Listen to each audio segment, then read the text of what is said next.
এখন থেকে মুরগির গিলা কলিজা রান্না করলে সেটা আর কালো হবে না।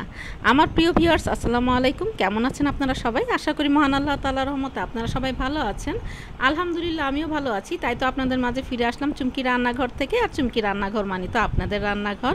তো আমরা অনেক গৃহিণী এই প্রবলেমটা ফেস করি যে অনেক সময় দেখা যায় যে মুরগির গিলা কলিজা রান্না করলে অনেক মজা করে রান্না করলাম, কিন্তু এটা রঙটা কালো হয়ে গেল। তো চলেন কিভাবে আমরা এর কালার ঠিক রেখে এই মুরগির গিলা কলিজাটা রান্না করব আপনাদের সাথে শেয়ার করি। তো দেখতেই পাচ্ছেন আমি এখানে নিয়েছি দারচিনি 2 টুকরা, আর এখানে এলাচ নিয়েছি 3টা, আর একটু লং নিয়েছি প্রায় 6-7টার মতো। তো এগুলো আমি তেলের মধ্যে ছেড়ে দিচ্ছি। এবারে আমি এখানে দিয়ে দিব হলো আধা কাপ পরিমাণ পেঁয়াজ বাটা। আর এখানে মশলাগুলো সব সময় চেষ্টা করবেন একেবারে ফ্রেশ মশলাটা ব্যবহার করতে। তো এখানে আমি আধা কাপ পরিমাণ দিয়ে দিলাম পেঁয়াজ বাটা, 1 চা চামচ দিয়ে দিলাম আদা বাটা, আর আধা চা চামচ এখানে দিয়ে দিচ্ছি রসুন বাটা।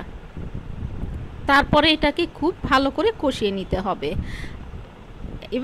এবার দিয়ে দিচ্ছি আমি এখানে একটু লবণ, পরিমাণ মতো লবণটা দিয়ে দিচ্ছি। তারপরে খুব ভালো মতো কষিয়ে নিব। আর এখন আমি এখানে দিয়ে দিচ্ছি হলুদের গুঁড়া, মরিচের গুঁড়া, আর জিরা আর ধনের গুঁড়া। এগুলো হচ্ছে পরিমাণ মতো। আর এখানে কিন্তু জিরে আর ধনের গুঁড়া আমরা কিন্তু অনেক সময় অনেকগুলো দিয়ে দেই, আবার অনেক সময় দেখা যায় যে আমরা দারচিনিটা বেটে দেই। তো যার জন্য কিন্তু অনেক সময় রঙটা কালো হয়ে যায়। তো এই যে আমি কিন্তু মশলাগুলো কষানো হয়ে যাওয়ার পরে আমি এখানে কিন্তু মুরগির গিলা কলিজাটা এখানে দিয়ে দিয়েছি। দিয়ে দেওয়ার পরে খুব ভালো করে এগুলোকে ঢাকা দিয়ে দিয়ে কষিয়ে নিতে হবে। তো দেখেন আমি মশলাগুলোকে খুব ভালো করে মিশিয়ে নিচ্ছি।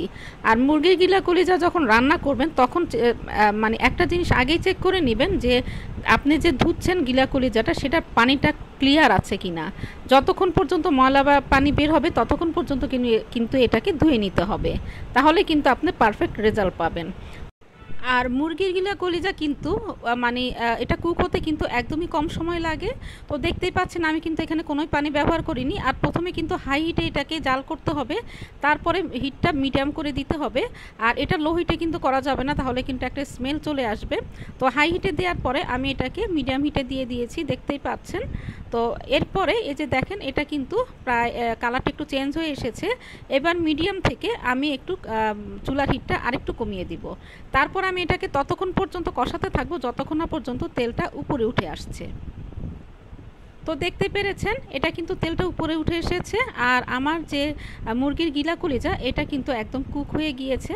আর কালারটা দেখতেই পাচ্ছেন, কালারটা কিন্তু একদমই কালো হয়ে যায়নি।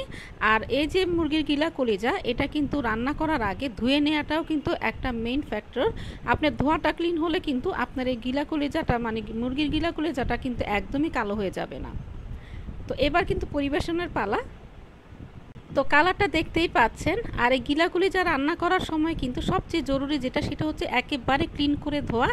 আর আমরা যে গরম মশলাটা বেটে ব্যবহার করি সেটা কিন্তু করা যাবে না, সেটাও করতে গেলে কিন্তু রঙটা কালো হয়ে যাবে।